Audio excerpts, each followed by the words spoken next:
Welcome to Following Through podcast. This is Joanne, and I'm here with my co-host Sujun on our episode 12. Sujun, what's up? Yes. Hey, hey. Well, it is the last week of September. Can you believe it, Joanne? No, I'm still adjusted to 2021, and Right. it's like already almost gone. Hey, maybe a better year next year. We hope so. Well, we said it once before for 2021. Just saying. I know. Can it But- get worse? But yeah, we find a Uh-huh. new bottom every Mhm. time. Yeah, well, perhaps we can look to the positive side and say that largely, even with all the things in the world, we can still count our blessings. Yeah, speaking of things that still move on, Sujin and I met up in person. Yeah, Yes. in Texas. That was awesome. Yeah, it was great to see you, and it was like what, 4 years, 5 years since we had seen each other. That's right. But Perhaps. maybe longer. I don't even know. I haven't counted, but yeah, it's always. I think about nice 4 to 5 years. 4 to 5 years. Okay, it just seems longer for some reason. I think like with the pandemic being stuck in there, it just like prolongs time without feeling like you're actually going anywhere. Yeah. So yeah, it was great to see you.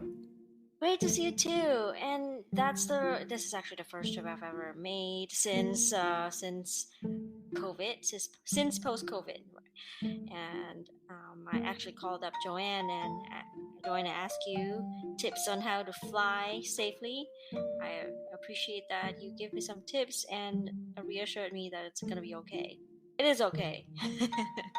Yeah, sometimes this pandemic is just going longer than everyone I'm sure expected, but you gotta find joy in the little things, and if that means, I don't want to say risking, but just being able to go out there and I don't know, either hike or do something to enjoy little piece of life. I think that is important so that we all are sane and not going crazy.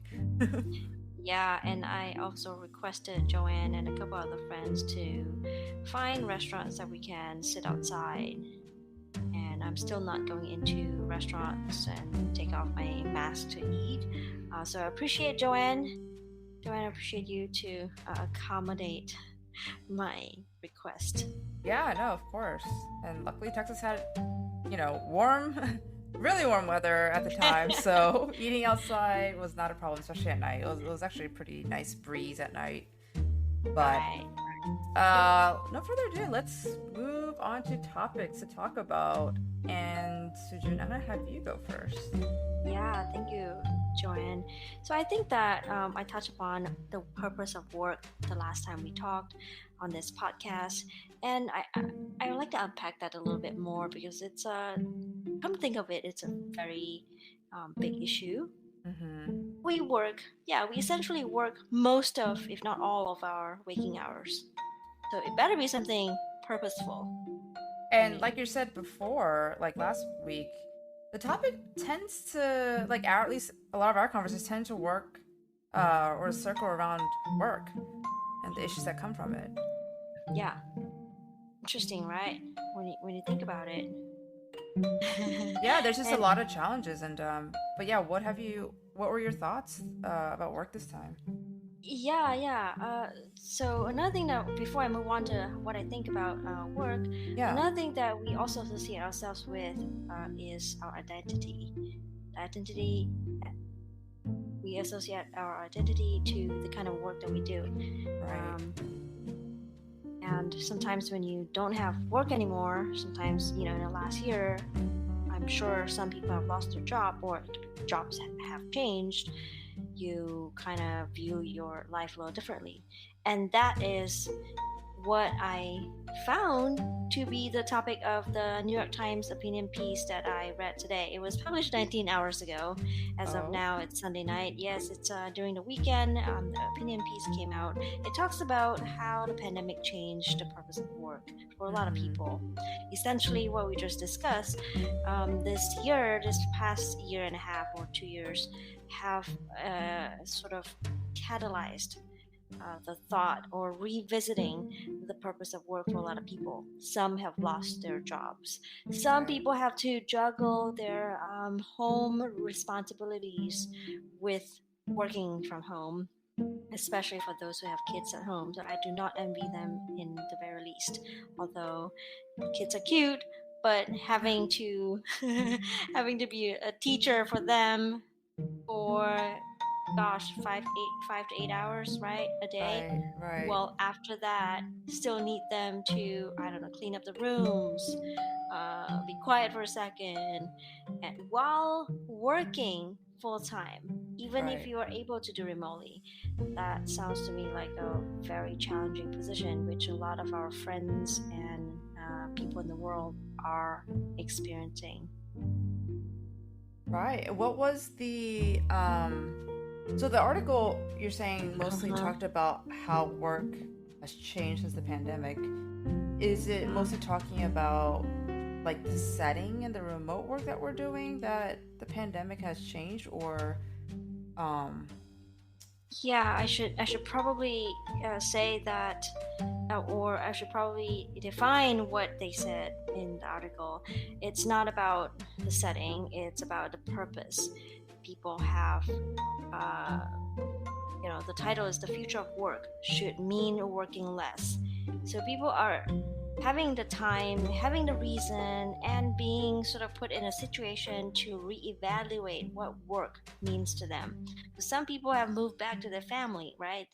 We used to all think that we need to go to cities, big cities, to get advancement. yeah. Although that might still be true, but with the with with us working more remotely now, a lot of companies are going into hybrid, most likely, even though JP Morgan, for example, still says that they need people to come back to the office Mhm. traditionally, right?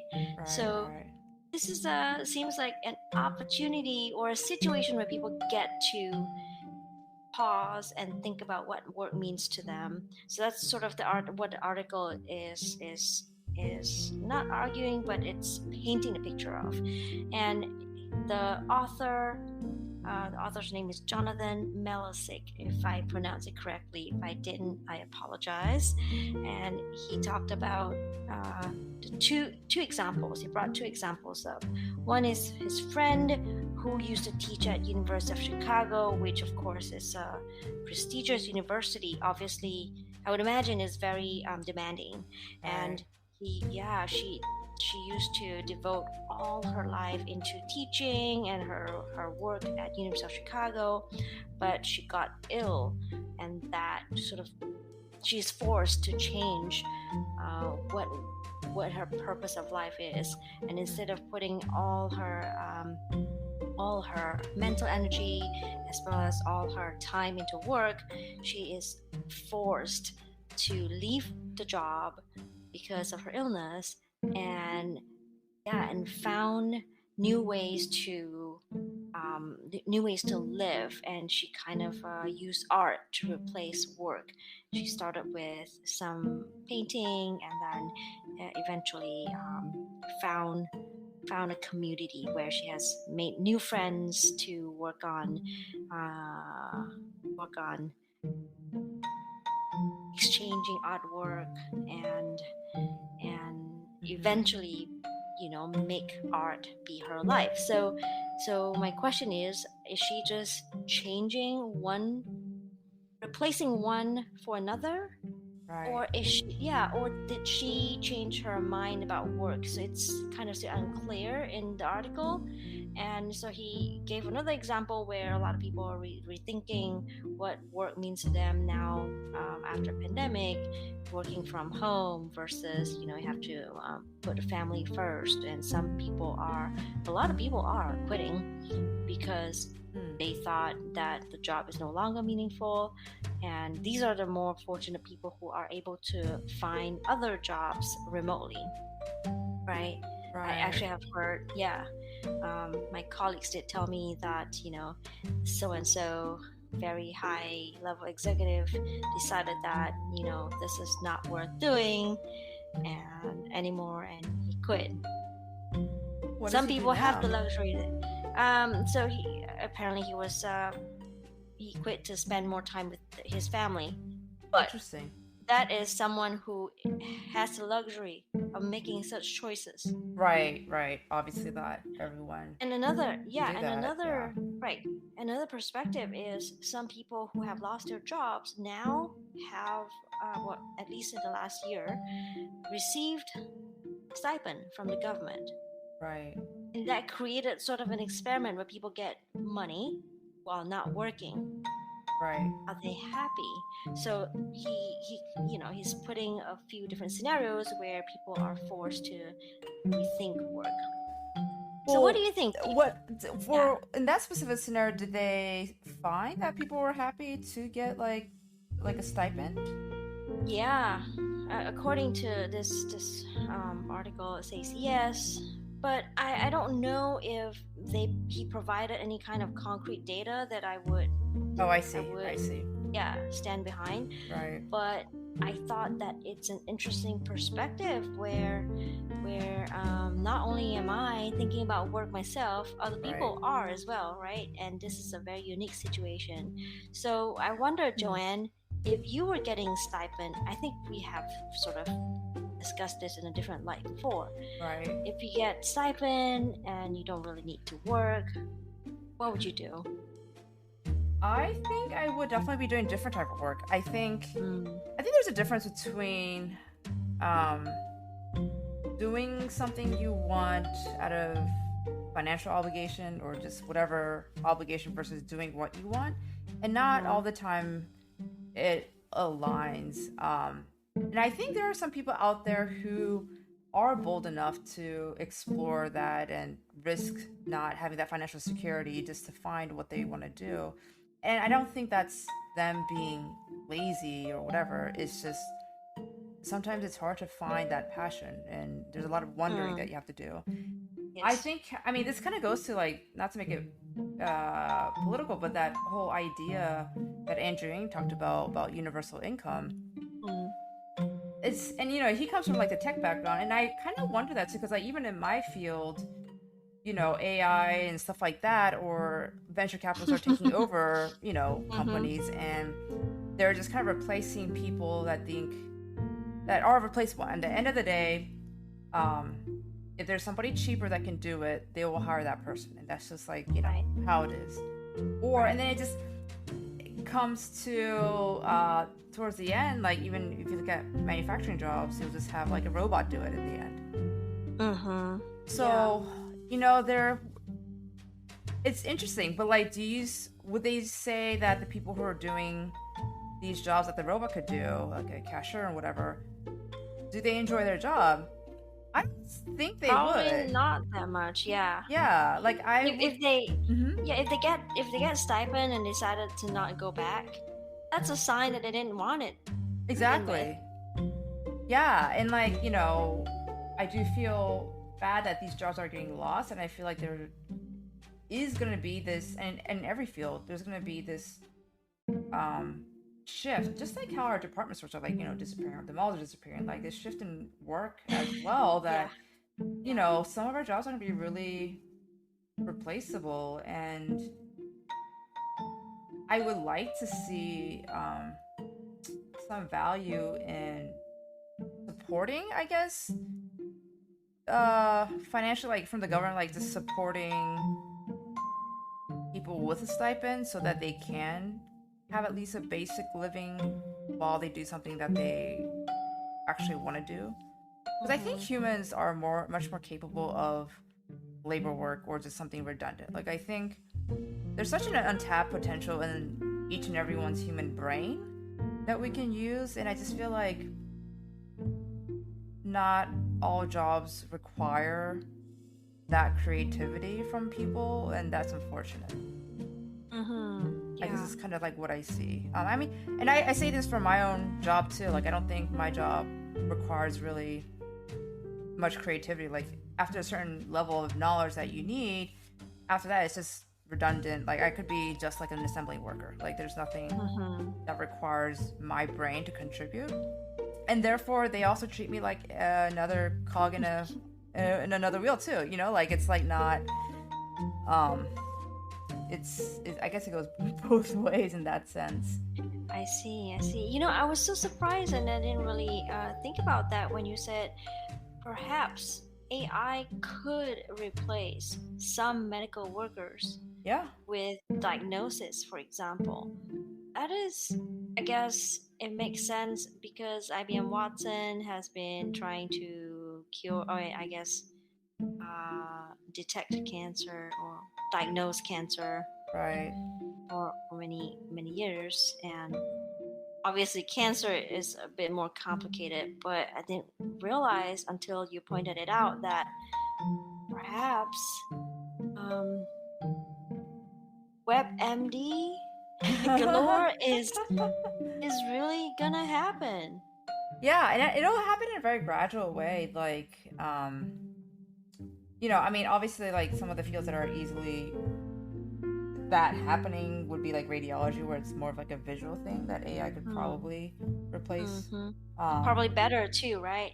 Potentially, yeah, potentially, because that really is all just pattern recognition. Hmm. Well, I mean, not all of it, but like for the most part, A lot of it, a yeah. lot of it is, yeah. And then what's gonna happen is like, um, I mean, for instance, like just from a perspective of like a doctor, like you're gonna become, you'll be managing more and more people who'll be doing your work instead of you. So like right now we have a lot of like mid-levels, PAs, and nurses who are amazing, doing some of the work that you can do, and so you're in a more supervising position. Same with CRNAs and anesthesiologists. Like that's the type of relation.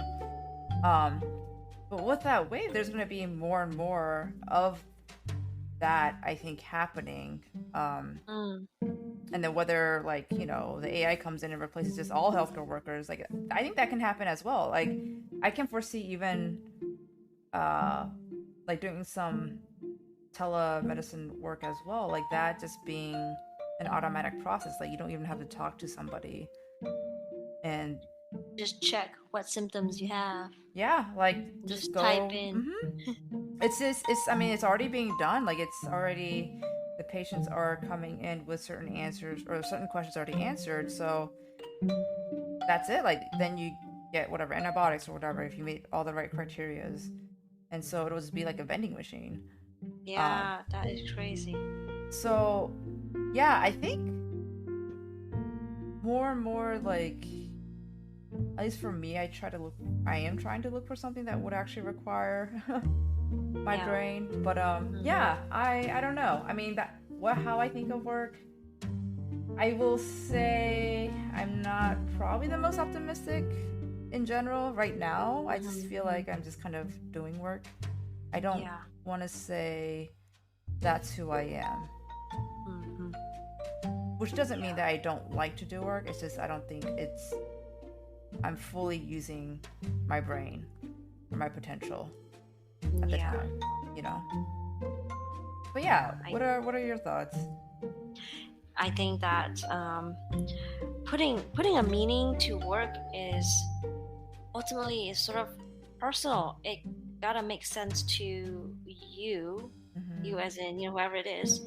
Um, and what you said was really interesting. So if AI is going to take over, or it's some people say I think it will still take time, but Right. it's becoming feasible, Yes. which is which is something to think about. And if the purpose of doing work is to get money, then there are many ways to get money. Why do you want to do this particular thing, right? That's the first question. Hmm. So maybe it's an introspection everyone has to do, and are we encouraged enough to do such introspection? Maybe not. Maybe that's something that perhaps our listeners can try to do. I mean, I will So, say, America, at least compared to some other countries, does provide some of that opportunity. yeah, I think that's why a lot of people are here and immigrate into this country, is just because, I mean, you can build your own business, or you can jump around jobs, which sometimes in other countries will be a little bit tougher. right, Um, absolutely. but yeah, it kind of reminds me of on Netflix, there was this documentary about I think it was GM company closing. Mm-hmm. Uh, Let me look this up real quick. What's it called? Oh, it's called American Factory, Okay. and it talks about how a Chinese manufacturing company came in, and it's supposed to be like this thing that saves the town because like everybody got laid off after GM closed. But then I it see. talks about how the culture is so different in a Chinese company in China, and how they try to instill that here with American workers. You know, it's just like not working out at all. Like American workers are like, we need a union, we need rights, like all that kind of stuff. Like there's more than just like our jobs and staying late. Whereas they Yeah. went to China to see the workers there. And obviously that doesn't represent like all companies, but Mm-hmm. I got the sense that it wasn't abnormal, where people literally just live to work as much as they can, barely make holidays, just so that they can have a living and have a comfortable life, and that was their goal. And it was kind of like interesting. Like Americans still have this dream, which I think is really powerful. That I think needs to be tapped into. Like people don't want to just make money and just have a job just to feel useful. I feel like people want to have some authorship of their own life and how they want to live their life, and I think that is really important as well. Yeah, it sounds to me like, you want to feel mattered. You want to feel like you contributed, right? Yeah, contributed, and then have the life that, or the freedom that you need to do what you want to do as well. Like if it's not your job, then at least have that financial freedom or security to, I don't know, raise horses or something. And that happens a lot, and even where I work too. Like a guy I was talking to recently, he was like, yeah, my passion is firefighting. Like that is what I want to do. This is just a job, so I can do that. And it's unfortunate that we can't make firefighting his real job to be. I mean, it's still very good benefits from my understanding and stuff, but that he can't Yeah. make that his job, you know? Right, right. And And yeah. and what if, so some people might get into a field thinking that is their passion, and when you turn a hobby or an interest into your daily job, Mm-hmm. the night, you do it every day and it becomes a job and you have to do it even when you don't feel like it. Now, would that change how you view that particular activity? Perhaps, Right. right? And I think that in particular, in the States, where it's a lot of things are more possible than in comparison to other regions in the world, Mm-hmm. I think that we also need to emphasize that there's no right or wrong. Yeah, there's a preconception. People might comment, right? People might say, "Oh, you can't do that," but Mm-hmm. ultimately, there's no right or wrong. Right. As long as it's lawful and it's with integrity, there's no right or wrong, and you choose it. You make the meaning of work for yourself, and you try to paint a picture for yourself so that you can add that fuel Yeah. into your engine so that it can run.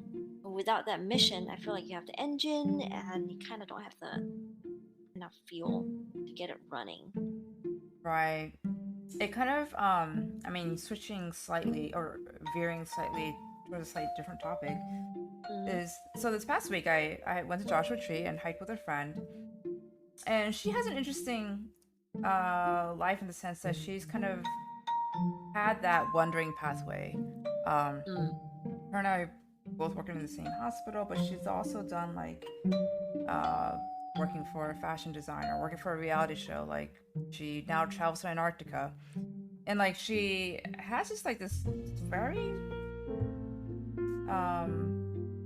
curious mind and loves different experiences. And she was talking about how she feels like most people set their own boundaries, and it reminded me of this really cute video that I sent my sister at the time when she was having like issues with career stuff. Like literally in this YouTube video, it was really cute. It was like this little white pomegranate dog or Pomeranian dog, and the owner had put empty Coke cans around the dog in a little tight space, and the dog like would just bark and wanted to leave, and the owner's like leaving, but wouldn't jump over, wouldn't knock them over. Like it was just like freaking out. Like, what do I do? And I was like, that is totally probably me. And I was telling my sister, that is you right there. Like you can just jump out or just push the cans away and go. But it reminded me of that image of like when she was saying that. I feel like a lot of people limit themselves, and it's not even like they tried and they got rejected or whatever. They just automatically assume that I'm not going to get this, or I don't belong here, so therefore why try, type of thing. Right. Absolutely. Indeed, indeed. And that I thought that really like touched a point where I was like, you know what, that's very true. Can you think of an example yourself that you put your limit on? Myself, I can.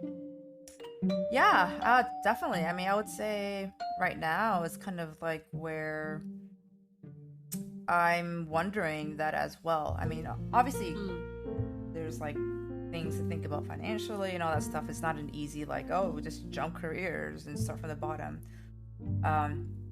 But there really is no reason that I couldn't do something, because it's not one of those things that I feel like you have to, or maybe you do, I don't know.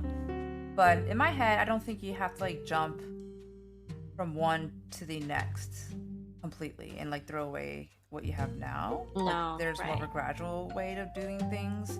And leverage things that you can transfer from one field to another. Yeah, cool. Absolutely.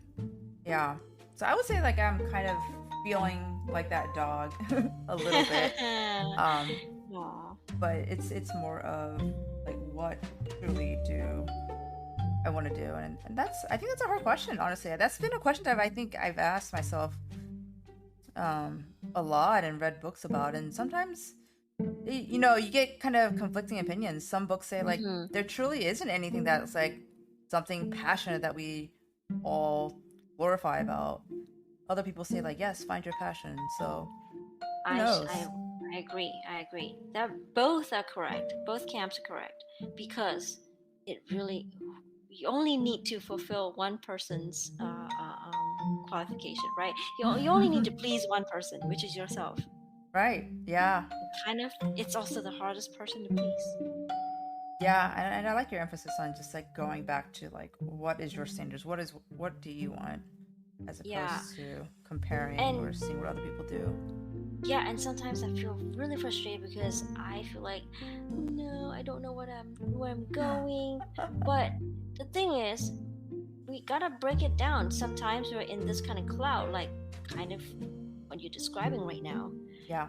You are perhaps thinking about something else.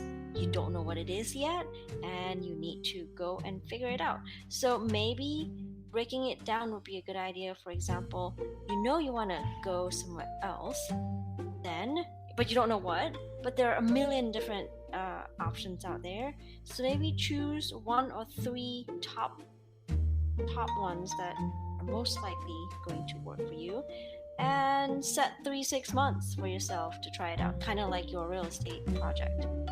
Right. I think, yeah, that's definitely how I've been trying to do that here and there. Right now my mind is occupied with moving and real estate.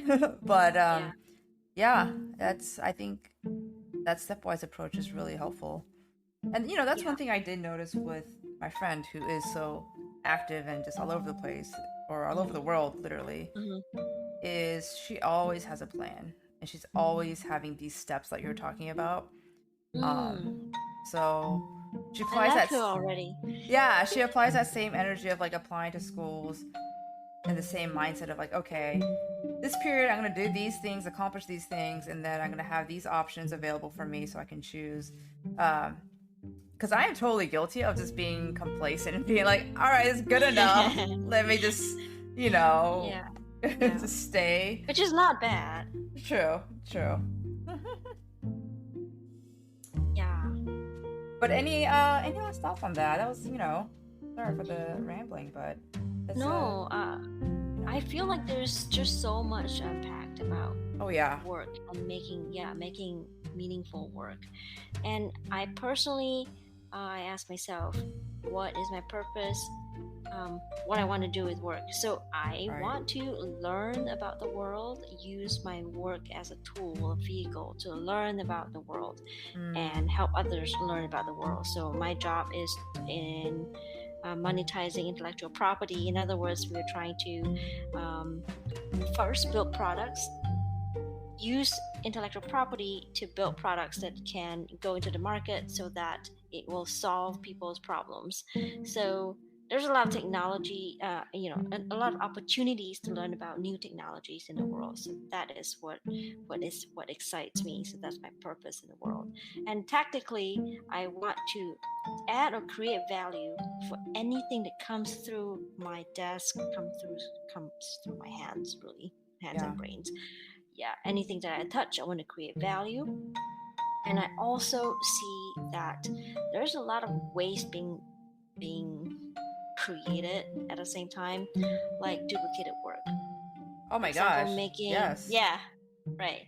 And some duplicated work is required for like safety reasons, but that's not what I'm talking about. I mean, duplicated for no good reason. So if we cut waste, you can do more by doing less. You can achieve more, I guess, by doing less. And that is what I want to achieve myself, as well as hopefully leading my teammates to do as well, influencing my teammates to create and add value and reduce waste. That's awesome. Yeah, that's probably what happened with the pandemic too. People realize that you don't have Mm-hmm. to be in these stupid meetings all the time and still get Yeah. stuff done. Well, there's two-edged sword, because it's so easy to drop emails. I mean, drop meetings, virtual meetings with your colleagues, right? You just drop a thing on the calendar and then they'll show up, right? Right. So there are also a lot of unnecessary meetings where people just meet. They think they're doing work, but you can look. If a meeting involves 3 people, and if you're not achieving anything, you're wasting 3 people's 30 minutes. Usually our meetings are 30 minutes. That's an hour and a half right off the bat. Yes. So yeah, some of the meetings should not happen.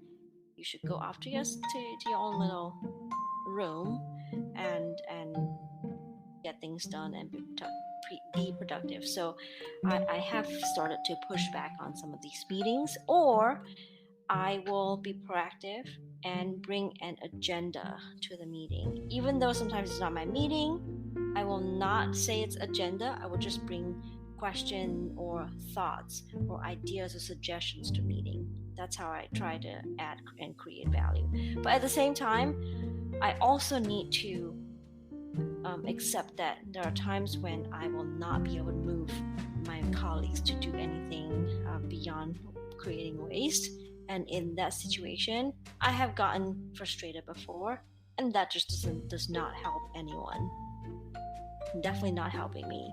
So in that situation, I need to remind myself that I need to just accept it and just try to make the moment the best I can. Right, exactly. All these challenges, but yeah, a topic on work, we can go on forever on this thing. Yeah. Maybe Realize next that. week we'll find another topic related.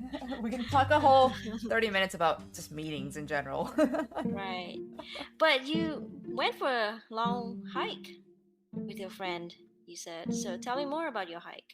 Yeah, well, I don't want to make this podcast too long, but I mean, that was kind of like the gist of my internal thoughts while I was on that hike on Joshua Tree. It was like a 3-hour hike, but just talking with my friend and kind of her background Did you was. talk about work and nature?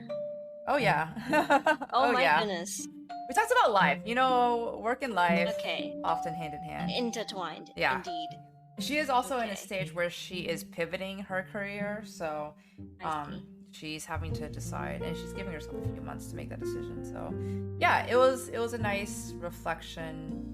It was a nice junction to see where she's at, because I feel like we all just need like a year off to just like rethink our careers or reapproach. I think that would be just great, and maybe one day I'll do that. But let me switch gears completely and jump a little bit fast forward to the random question of the day. Woohoo! Sounds good. Totally unrelated. What is your favorite TV show? My favorite TV show, it's That 70s Show. You know that show? Oh yeah, A long time ago. that was a long Yeah. time. Uh-huh. I never got into it, but yeah, Mila Kunis Wow. and Ashton Kutcher, right? That's right. So I watched that. The first time I watched it, I didn't know that they were smoking weed in the circle. I did not know that. I don't smoke weed myself, so I have no idea. I just thought they were being happy together. But after I realized that, the second time I've watched it so many times, from season 1 to I think season 7. Around there, maybe 9. I cannot remember exactly, but I've watched all of them, and I just really like sitcom. It's funny. It is about a group of friends in a basement doing stupid things,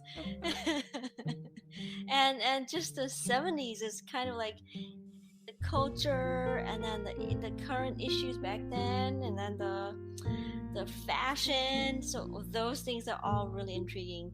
Yeah. To me. And yep. That's. How about you, Joanne? I will say the most recent TV show that really like impacted me was probably Fleabag on Amazon. Oh, Have my you seen? goodness. You told me about it, and when I started watching it, I just couldn't stop. After the second episode, I couldn't stop. The first episode, I was like, I'm in shock. I don't know why Joanne tells me to watch this show. Okay, just FYI, it is a lot of sexual content in the beginning, because it does And talk harsh. about. Yeah, it's just all like it's out there, and not in a like pornographic way. It's just like that was just her character story, I guess, of like this struggling girl who is trying to find herself and makes all these mistakes and is kind of like non-committal to relationships. So like that's probably the scenes you were seeing. Yes. But I like I forget her name. It was like Phoebe something Wahlberg or something like that. She is such a great writer in the sense that it's funny and it's so genuine. Like it's so painfully genuine in the perspectives and things that she puts in her show and in her writing. So in that sense, it was just like really touching, I guess. But yeah. Yes. Try. You just fast forward the felt- sex scenes or just close your eyes. I definitely felt the authenticity, and it was almost like, whoa, nobody has ever come out to say all these things straight. I And know. she did it. Exactly. In a way, it's courageous, but in a way, like, you don't need courage. You just need to go out and say it. What are you talking? Well, to put that on a show, because this was actually a one-man show, turned into a TV I guess show. so. Yeah, it was a script that she wrote, and she actually performed. But they made it into a TV show. Right. Yeah.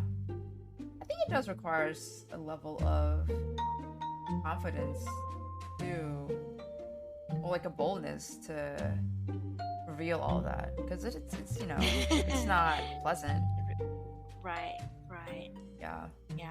And the show takes you on emotional rides. It's just make sure you're ready for it when you go watch it. But it's a really, really nicely done TV show, I guess. Nicely done in the sense that it really takes you on an emotional roller coaster. Yes. All right. Yeah, and I think that we have covered quite a bit. Mm-hmm. What are you going to work on next week, Joanne? I don't know. In a summary. I Oh, haven't you'll thought of- surprise us. Yeah. This podcast has been not so much following through, of more just like reflecting back. So it'll just be Weekly the updates. internal thoughts of I mean, my goals for this week, like literally it will just be like packing, and then I have another trip coming up in Moab. So that'll be- Moab, yeah. more nature. That's Exactly. amazing. So, yeah. That's amazing. That's really good. And this is a nice time of the year to go visit Moab too, I think. Right? Yeah, it won't be too hot. But yeah, I think my goal this week really is to like make sure I have everything packed up, ready to go for my move in a few weeks. But yeah, That's great. what are your goals? I want to continue to ride. In the last week, I think I probably achieved 2 out of the 7 days of riding. I think that even if I ride once in the next week, I want to make that a mini success. Okay. And yeah, and just riding again, like I said last week, it just helps me reflect and perhaps come up with ideas for blog posts or podcasts, and really think about things that I might have overlooked, kind of sitting in my subconscious mind. I like that. Do that. Yeah. I may join you on that goal one Hey! day. Yeah, not this week, but it definitely has been something on my mind as well that I should probably write things out. I think it's therapeutic also. Quite so. And that's I can't remember exactly the quote, and it's a shame that that's how I'm going to end our podcast today. I think John Adams told his son that thinking is about so to think well is about writing your thoughts out in a proper way. Something along those lines. Maybe I can look Oh, up interesting. the Okay. quote and share with you the next time. But with that said, we will continue to work on whatever we work on. There are a few things sort of floating in the air, and we will reconvene next week and discuss. Bye, Sounds good. Joanne. Bye. Bye, everybody.